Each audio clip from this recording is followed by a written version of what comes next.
Guys, good morning. Today it's Thursday. We're about to do a DoorDash. We're gonna stay here close to Breca. 100 meters away from us will be the McDonald's. We're just gonna wait here. We have like 71 acceptance rate and 94 completion rate. We'll try to make it 100 and we will see the difference of what we can get when we're on 100% completion rate and 100% acceptance rate.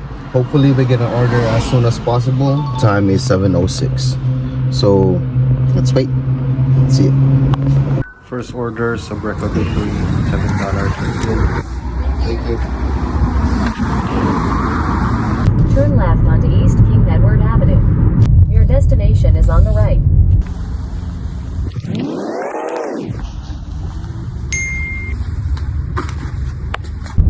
First order drop off successfully, very good. Second order, let's go back to Breca, pick up the order again. Let's go.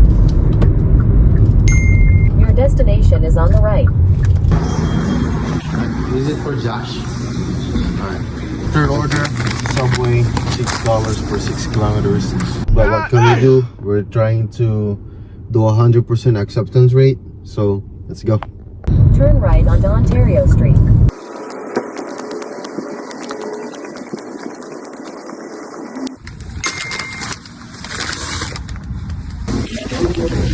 Left onto East 41st Avenue. Balik tayo doon sa pinagparkan natin. 1 block away.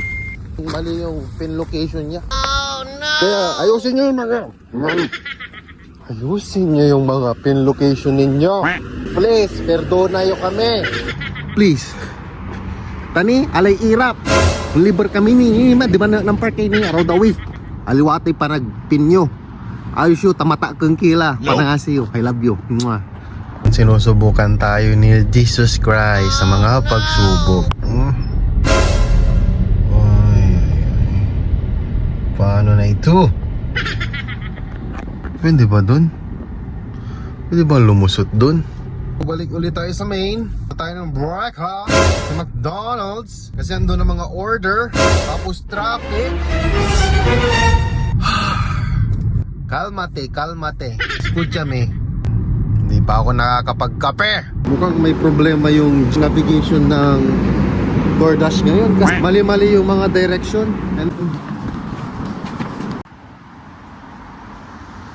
Excuse me. Pick up for Fiona. Yeah. Awesome. Thank you. I think we already got the order. Thank you. Thank you. Turn left onto Prince Edward Street.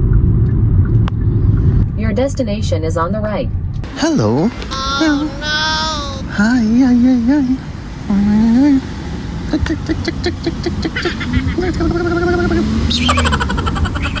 What's your name? Taga dito ka? Ay, may pusa din. Ay, pusa. Ano? Meron din. Kapatak-takot.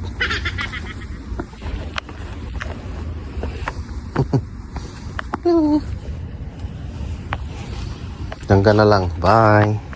Next order sa Loblo Express, $8 for 8 kilometers. Pero accept na lang natin. Tara. Ay, medyo malamig-lamig Continue ngayon. straight. Wah! Shut up! Just kidding. Love you. Cup Loblo Express, as usual, kailangan natin mag-park sa basement kasi doon yung kung saang location natin ipipick up. And hopefully walang nakapark doon sa dulo. Sinasabi ko na nga ba? Ito mga ito, hindi naman nagpipick up ng order pero dyan nagpa-park.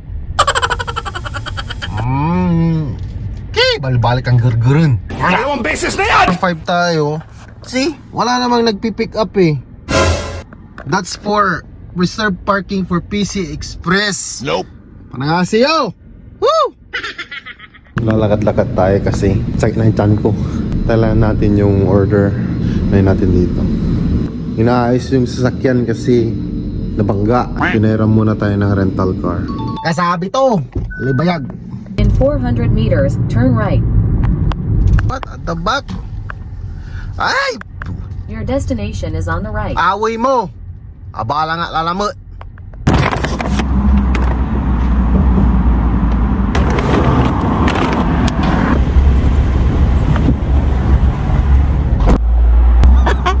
Balik na naman tayo doon sa Blue Express kasi another pickup. Let's go. Kimbultang kila bultang.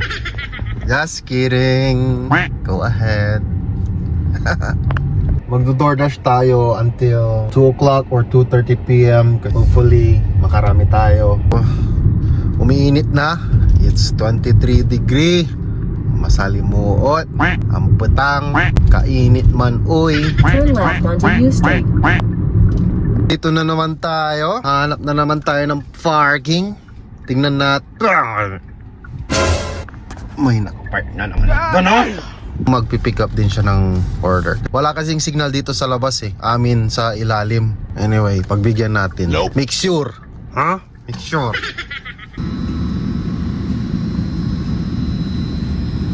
Paulit-ulit na lang to sinasabi.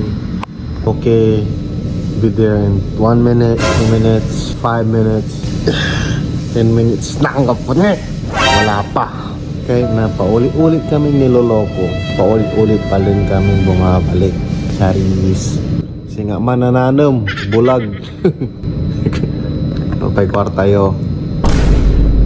Tasan ito din yung nagpapahirap. Minsan ikaw yung maghahanap ng item. Pagkabisado mo yung market o yung aisle, less than 10 minutes tapos ka na. Magugulat na lang yung customer mo na, oh, andito na ka pala. Andito na ka pala. Andito ka na pala. Matutuwa yung customer mo. May chance na bigyan ka nila ng good feedback or taasan nila yung ratings mo. Kaya laging napupunta din sa akin yung mga grocery. I don't mind. Ganda din naman siya. Yeah.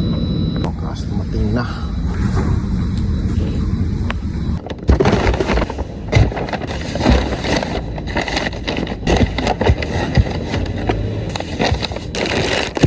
Thank you. Kaya mo yan. Sige, tulak pa. Clear. Our destination na. The destination is on the left. Haraman. Destination is on the left. Maya.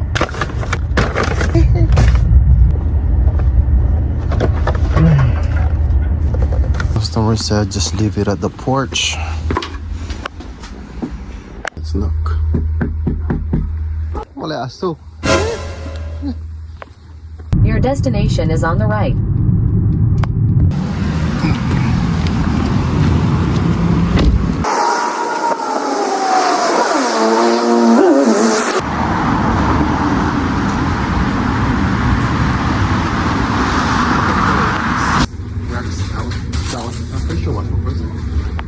So nakuha na natin yung customer's order. In 300 meters, turn left onto West 33rd Avenue.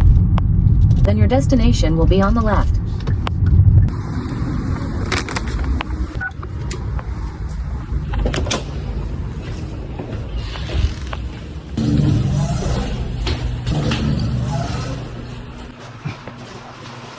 Left, right.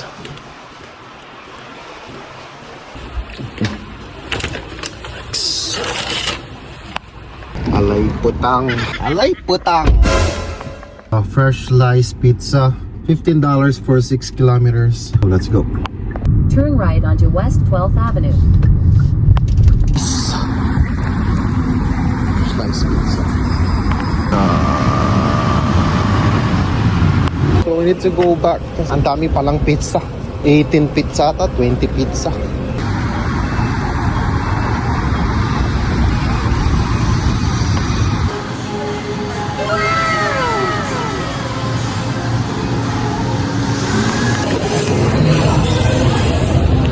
Your destination is on the right.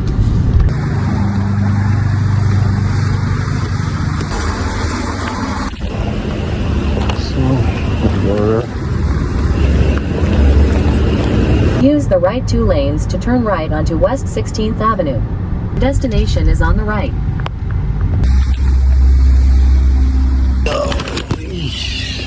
Nag-accept na lang natin kasi may stuck tayo doon. Traffic kasi.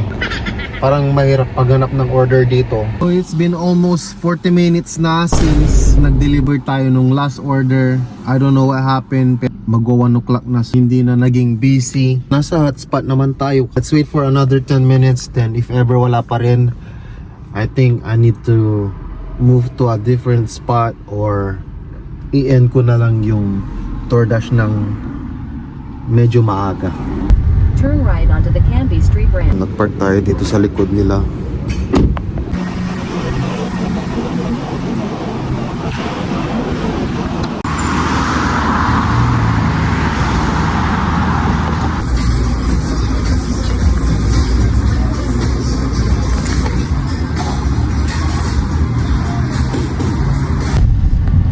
Your destination is on the left.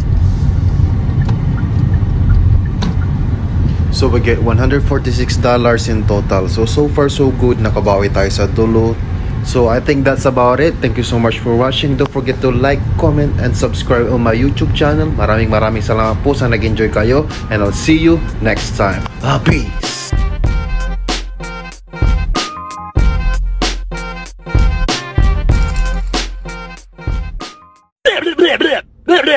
Bleh.